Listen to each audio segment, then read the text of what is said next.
Vaïgash. Dans la Haftara de Ezechiel, on prophétise la réconciliation de Yehuda et de Yosef, de la maison de Yehuda et de la maison de Yosef. Et Ezechiel dit qu'il écrit sur un bout de bois d'un arbre, la notion de l'arbre, de la vitalité qui donne des fruits, est essentielle. On écrit sur du bois que les deux maisons vont se réunir, Yehuda, les deux visages d'Israël, Yehuda et Yosef vont se réunir, et qu'autour de cette réunification, de cette union, de cette réconciliation, tout âme Israël, leurs associés, comme ça dit, leurs choutafim du texte, vont se greffer autour de cette union. Donc ici, c'est la figure même messianique. Si on veut comprendre qu'est-ce que c'est le Messie, on doit comprendre que le Messie passe absolument pas en criant toute la journée « We want Mashiach », non, mais par la réconciliation de deux visages d'Israël. Deux visages d'Israël, l'un qui est Yosef et l'autre qui est Yehuda. Alors il faut avant tout comprendre, puisque si on veut le Messie, il faut comprendre, il faut travailler dans le sens où ça va, qu'est-ce que c'est que ces deux visages qu'il faut réunir? Yehuda et Yosef. Yehuda, d'après la Kabbalah, c'est Malchut. Malchut, enfin même d'après le Pshat, c'est la royauté. Et Yosef, c'est Tiferet, c'est la sphère de Tiferet, de splendeur, de l'éclat. On va dire c'est le royaume et l'éclat. Le royaume et l'éclat. C'est quoi le royaume et l'éclat? La notion du royaume, c'est la dernière sphère la plus basse. Ça veut dire vers lequel tout est dirigé, mais qui en même temps est le plus loin de la source. Donc le monde du Malchut est le plus loin de la source divine, puisque c'est la dernière manifestation divine vers le plus bas. Mais en même temps, tout est fait pour que le Malchut puisse avoir lieu. Tout est fait pour que le royaume puisse avoir lieu. Le royaume, c'est la dimension spirituelle de la reconnaissance de Dieu, de la liberté, et donc du kavod. C'est-à-dire que le royaume n'existe, la gloire qu'on peut donner à un Dieu et à un roi n'est valable que si j'ai la liberté de ne pas lui donner. Donc avant tout, une des premières qualifications de la notion de malchut, de royauté, c'est qu'on a la liberté. On ne peut donner de la gloire à Dieu que si on a la liberté de ne pas lui en donner, chas v'shalom. Donc en lui donnant, il y a une vraie gloire, puisque j'avais la liberté de ne pas lui donner. J'avais la liberté de ne pas être soumis à Dieu. En m'en soumettant à Dieu, ça fait un extraordinaire Kiddush Hashem, un kavod, puisque je montre que la vérité est plus forte que la liberté. Je montre que la vérité l'emporte sur le désir de liberté. Ça, c'est une des premières dimensions de Malchut. La notion de Malchut, c'est qu'il y a un mouvement de bas en haut. C'est d'ici bas que la reconnaissance va avoir lieu. La notion de Tiferet, de Yosef, c'est une notion d'éclat. C'est une dimension dans l'identité juive qui est porteuse d'un éclat divin qui le dépasse complètement. Qui le dépasse complètement. Donc chaque juif a ces deux dimensions. Une dimension Yosef, qui est une dimension qui est « je suis le dépositaire d'une lumière divine qui n'a aucun rapport avec mon histoire personnelle », ou plutôt dans le rapport, on va essayer d'établir le rapport, mais dans le rapport n'est pas évident. Chaque juif porte en lui le secret, une signature, une poétique, une façon tout à fait particulière qui lui est propre, qui renvoie en dernière instance à la transcendance absolue. Quand vous trouvez quelqu'un de singulier, intéressant, en vérité c'est parce qu'il est l'écho, l'éclat d'une dimension divine infiniment plus grande que tout ce qu'on peut imaginer. Chacun est mystérieux, chacun a le mystère, chacun est dépositaire d'un mystère. Bon, il y a des gens qui sont tellement dans la matière que le mystère a été complètement enfoui sous une tonne de stupidité, ce qui fait qu'on ne voit absolument plus cet éclat. Mais normalement, de façon essentielle, quand un enfant naît, il y a un éclat divin sur son visage. C'est Yosef. Et il y a une deuxième dimension qui est comment je vais organiser ma vie à partir de ma propre liberté, c'est Malchut. Alors il faut bien comprendre tout ce qui se passe dans la paracha.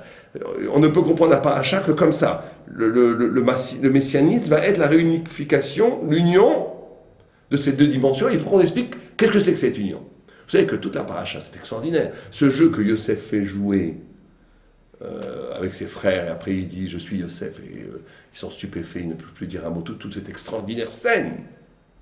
Le Midrash raconte des choses incroyables, que la violence de la rencontre entre Yehuda et Yosef était telle qu'il y avait du sang qui coulait des yeux de Yehuda.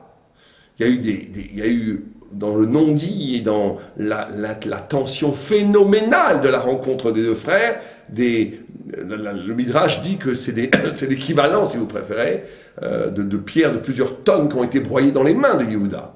Il y a eu une sorte d'exposition de la puissance de Yosef et de la puissance de Yehuda de façon extraordinaire. Yehuda étant le lion et Yosef étant le taureau. Il y a vraiment une lutte phénoménale. Et à la période de cette lutte va arriver l'union et l'amour. On va essayer de prendre 5 minutes pour comprendre, c'est fondamental pour nous aujourd'hui. Donc, ce que veut faire Yosef, c'est qu'il y a une logique du Malchut. Par exemple, ils ont vendu Yosef. Quand ils ont vendu Yosef, ils l'ont fait al-pi psakim, d'après la halacha, en pensant qu'il était mored mais Malchut, qu'il était révolté contre Yehuda, qu'il était délateur, qu'il avait dit Lachon hara à son père à leur propos. Donc ils avaient trouvé toutes sortes de rationalisation de la décision de vendre Yosef, ou de tuer Yosef, ou de vendre Yosef. Donc là, on est dans le monde de la liberté, le monde du Malchut. Nous décidons, nous ici, d'après plus ou moins ce qu'on voit, que c'est comme ça. Mais Yosef essaye de leur révéler la logique divine. Parce que quand on va... C'est pour ça qu'ils se sont tus, qu'ils ont été estomaqués, ils n'ont pas pu dire un mot. Quand il a dit « je suis Yosef », et le Midrash dit « Oy, oy, le Yom Hadin ». Le jour après la mort, quand on va être devant Dieu, on va voir que la pure vérité, la pure transcendance, la pure vérité, et toutes nos fausses excuses, et toutes notre réponses, et tout ce qu'on a pu dire, oui, on a le droit quand même, tout ça va se détruire, il n'y aura plus que la pure vérité. Et donc, ce que essaye de faire Yosef, c'est de révéler à Malchut, à Yehuda, de révéler à une sorte d'économie interne qui était un peu oublieuse de la transcendance, le contact de cette transcendance. Et donc, à ce moment-là, Yehuda comprend que peut-être, bon, c'est ce qu'on parle ici de choses très très fines, que peut-être toute cette mise en place idéologique, halachique, qu'avait établi Yehuda pour vendre Yosef, pour se débarrasser de Yosef, en vérité était basée sur des sables mouvants, profondément d'un point de vue absolu, ça ne tenait pas la route. Et nous, d'un point de vue moussarique, on ne fait pas un cours de moussard, mais il est très important de se poser chaque fois la question, est-ce que nos choix, bien entendu justifiés par la Torah, justifiés par la halakha, justifiés par tout ça, est-ce que c'est véritablement, est-ce qu'elles peuvent tenir l'épreuve de la vérité? Est-ce qu'après la mort, j'ai décidé de ne plus voir un tel, il m'énerve trop, il n'est pas sympa avec moi, je ne veux plus le voir. Bon. Alors oui, c'est vrai, un père halakha, j'ai le droit de le faire parce que, etc., il m'empoisonne, il m'influence, il m'empêche d'étudier, tout ça est peut-être très vrai. Mais est-ce que ça peut passer l'épreuve de la vérité? Est-ce qu'à un moment donné, tu n'as pas camouflé sous des arguments de ta propre liberté, malchut, tu n'as pas camouflé une trahison terrible? En vérité, pour ta petite, ton petit confort bourgeois et moral, tu préfères ne plus voir ce bonhomme alors que tu dois l'aider. Alors des fois non, des fois j'en sais rien, mais en tous les cas, ce qui est important de comprendre, c'est de se poser une question dans le silence de la réflexion, de la vérité morale, éthique, moussarique, de se dire, est-ce que cette décision que je prends aujourd'hui peut passer l'épreuve de la vérité? Et c'est, quand on fait ça, la liberté est unie avec la vérité, on est dans un moment messianique. On va essayer d'expliquer ça de façon plus profonde. On a dit que cette rencontre, c'était la venue du Messie lui-même, c'était l'éruption du visage messianique lui-même. Parce que justement, avec le Maharal de Prague, dans Gvorot Hashem, 25e chapitre, écrit un texte vertigineux, où il compare les deux noms de Dieu, Ekié, Asher Ekié, quand Moshe demande comment est-ce que je dois te présenter pour le nom, le Maharal dit que Dieu, c'est pas possible que Moshe demande quel est ton nom, parce que tous les Juifs connaissaient le nom. Abraham déjà invoqué le nom divin, Yitzhak, Jacob, et c'est sûr que les Juifs connaissaient le nom de Dieu. Donc qu'est-ce qu'il a voulu dire quand Moshe a dit quel nom je dois donner quand je vais venir t'annoncer? Tout le monde connaissait le nom de Dieu. Le peuple hébreu en Égypte connaissait le nom de Dieu. Il dit non, quel est le nom qui est le nom de la libération, le nom de la rédemption, le nom de messianique, c'est lequel? Il dit Ekié, Asher, Ekié. Je suis ou je serai celui qui sera. Bon, on n'a pas le temps de expliquer ce que c'est. Je serai exact, mais en gros, le Maharal dit que Ekié commence par Aleph, une chose extraordinaire. Il dit Aleph, c'est le nom de Dieu qui se révèle à toi. Aleph, qui te parle à toi, et qui révèle que l'essence de ton existence, c'est Dieu. Amekayem, c'est celui qui te fait exister, et que si tu vas au bout de ce que tu es vraiment toi-même, tu n'es que le produit de Dieu. En gros, le nom de Ekié, la libération, être libre. Le Messie ne commencera que quand je serai capable de comprendre que toute mon existence, elle vient de Dieu, en gros. Que je suis, et que Dieu s'adresse à moi. Que Dieu s'adresse à moi, et qu'en s'adressant à moi, il me désigne, il désigne l'éclat divin en moi comme la racine même de mon être, et c'est comme si, Kebiechol, Dieu était en moi pour pouvoir exister. Ça, c'est le nom de Hekié. Le deuxième nom, Yud-Ke, Vav-Ke, le nom que tout le monde connaît, c'est le nom de Dieu transcendant. Transcendant, au-delà de tout. C'est la liberté absolue puisqu'il ne dépend de rien. Et il dit on arrive à la liberté quand on fait un pont entre les deux noms. Alors on va essayer d'expliquer. Un pont entre les deux noms. Un pont entre le nom de Hekie et le nom de Yudke Vavke.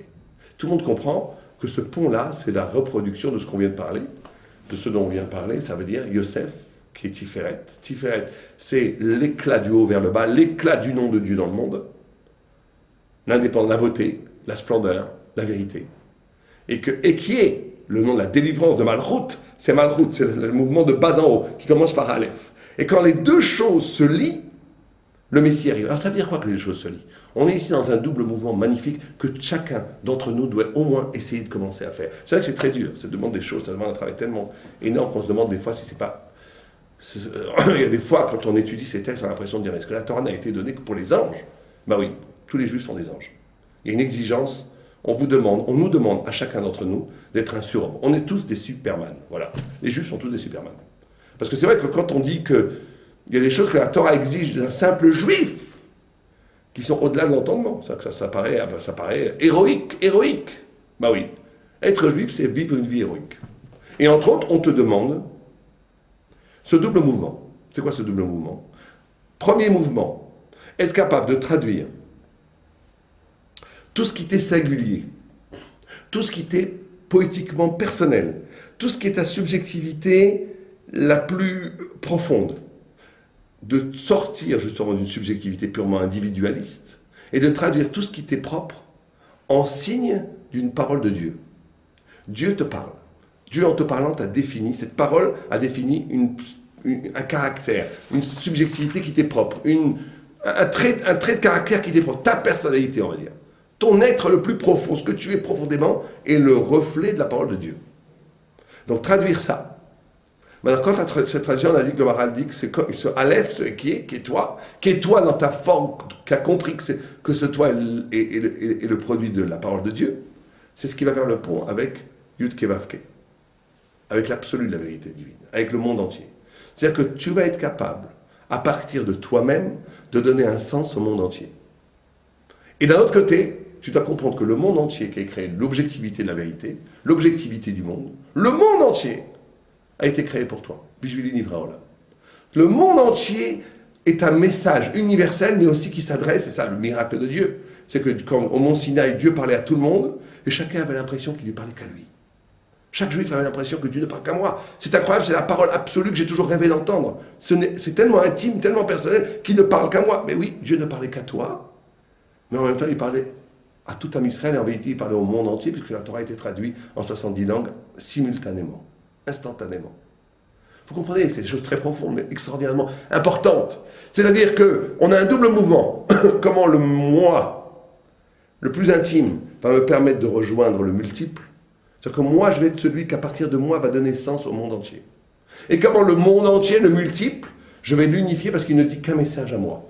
Et ces deux mouvements-là, quand on fait ce mouvement-là, ça devient Messie. C'est à ce moment-là que le messianisme arrive. Quand je suis capable de sortir, en d'autres termes, pour dire les choses beaucoup plus simplement, si on veut que le Messie vienne, il faut absolument sortir du singulier. Si on est dans la caste, dans les sectes, c'est nous qui avons raison, c'est eux qui ont tort, je ne pense qu'à moi, je veux bien croire que le bon Dieu il existe, mais quand même mes intérêts sont en jeu, c'est mes intérêts qui passent avant les autres. Toute la panoplie de l'ego, de l'imposture de l'ego, de l'imposture du pouvoir, de l'imposture du moi, nous, de la tribu, tout ce que vous voulez, toutes ces choses-là, ça c'est le masque le plus définitif pour le Messie. Parce que le Messie, c'est comment le singulier et l'universel font un, c'est tout. C'est quand Tiferet, qui est l'éclat de la vérité absolue, et Malchut, qui est le lieu de la liberté individuelle, quand ces deux choses-là font un. Quand ces deux choses-là font un, le Messie arrive. C'est aussi simple que ça. Comment moi, à mon niveau individuel, existentiel, je peux faire que le 1 font 2, c'est très simple. Quand je traduis ma singularité à l'actif de l'universel, ça veut dire que je n'utilise pas mes qualités et mes défauts que pour une carrière personnelle, mais j'essaie de le traduire comme message pour le monde entier. C'est-à-dire je l'essaie d'en faire une vocation pour Am Israël, pour sauver le monde. Et quand, deuxièmement, je suis capable de voir que la multiple qui est en face de moi sont tous des lettres de Dieu. C'est-à-dire que tout ce multiple est en train de me dire quelque chose. Et je l'accepte Je ne suis pas dans le refus. Au contraire, j'essaie de voir comment toute la vie, l'extraordinaire univers qui est devant moi, la révélation objective du monde, est en vérité une écriture d'un message divin qui s'adresse à moi. Quand je vis comme ça, je suis un grand. Quand je vis comme ça, j'atteins la grandeur spirituelle, poétique qu'un juif doit avoir pour amener le Messie. C'est comme ça qu'on amène le Messie, pas autrement. Mais le grand chidouche, et donc c'est ce que dit le Haftarah, que le Messie ne viendra que quand il y aura réconciliation entre Yehuda et Yosef. Quand il y aura réconciliation entre cette liberté humaine qui crée ses propres systèmes. Mais je parle même spirituellement. Hein. Je parle à la yeshiva elle-même. À la yeshiva elle-même, on peut créer un système politique social qui va couper complètement la transcendance. Parce qu'en réalité, ce qui va prévaloir, c'est comment j'étudie très bien, j'étudie pas bien, est-ce que je suis de la bonne famille, pas de la bonne famille, combien j'ai d'argent pour le chidour. On rentre dans une socialité complètement matérialiste, sous couvert de Torah. Donc là, on est complètement coupé. On est dans un monde de liberté, qui crée son propre système, mais qui a coupé la référence à Elohim, à Yud Kevavke. Mais celui qui vivrait aussi que dans Tiferet, que dans la vérité absolue, éthérée, et qui serait incapable de, comme Yosef l'a fait, de se soucier de rétablir que la liberté de l'autre rejoigne la lumière divine, alors là aussi on serait dans une contradiction énorme, on serait dans une coupure, et le Messie ne vient pas. Le Messie ne vient que quand ces deux dimensions sont unies. Mais le grand chidouche, et on va finir avec ça, le grand chidouche de la paracha, par contre, là on passe de l'Haftarah à la paracha, c'est que cette union, cet amour va passer par une lutte. La lutte qu'il y a eu entre Yosef et Yehuda est inimaginable. Alors pourquoi ça doit passer par la lutte? Parce que ce n'est pas en annulant chacun ce qui... Il y a des gens qui sont pris d'At Yosef, il y en a qui sont pris d'At Yehuda, il faut savoir ça. Il y a des gens dont la vocation est d'être une rampe de passage. Ils sont l'éclat, ils sont Tiferet. Ils sont là pour étudier la Torah et qu'à partir de cette intense étude de la Torah, ils disent les choses. Ils ne sont pas là pour faire des chidushim, pour dire leur propre pensée, ils sont là pour transmettre le savoir divin. Il y a d'autres qui sont des individualités très fortes, qui ont quelque chose à dire, qui ont une personnalité très forte, une liberté qui s'exprime par leur chidushim, ou bien par l'agir. Pas la liberté. Il y a les deux sortes de gens. Ces deux visages d'Israël, à un moment donné, vont se confronter. Et cette confrontation est salutaire. C'est Machloket et Shem Shamaim. C'est très bien.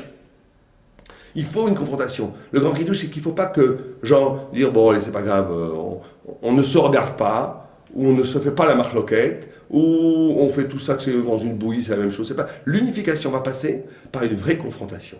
La vraie confrontation, quand elle arrive au niveau d'intensité de Yehuda et de Yosef, à un moment donné, va montrer que cette confrontation elle-même, elle est d'accord. Au bout, au plus profond, on est en train d'embrasser le même éclat divin. On a le même but. On a le même but, la vérité, l'apparition du visage messianique.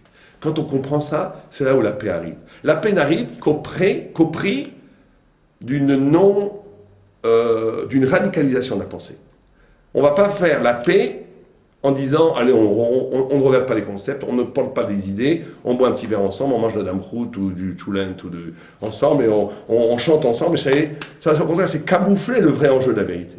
C'est très important que toutes les fractions d'Israël, Chassidim, Litaïm, Ashkenazim, Sfaradim, Thémanim, tout ce que vous voulez, tous les différents visages d'Israël qui sont en vérité les différents visages de la révélation. Ne sont pas dans un rapport de refus, Chad Shalom, de mépris, ni de Chad Shalom de rendre les autres pas saouls. Il y a des visages de certaines personnes qui ne sont pas des visages d'Israël, qui sont de la picorcie, on ne parle pas de ça. De l'hérésie, là, il faut au contraire les rendre pas saouls. On parle au cœur de la pensée véritable, véridique, authentique de la Torah. Il y a plusieurs visages. Ces visages-là, il faut qu'ils se confrontent. Il ne faut pas qu'on soit toujours dans un chacun chez soi et Dieu pour tous. Il faut qu'ils se confrontent. Et au cœur même de cette confrontation va apparaître l'union sacrée. Pourquoi l'union sacrée? Parce qu'au cœur même de la confrontation, on va découvrir chez l'autre le point d'ancrage qui est en vérité palpitant chez moi. Et le tout va faire une unité, et là le Messie arrive, à Leva et nous, Bezrat Hashem, Bekaron.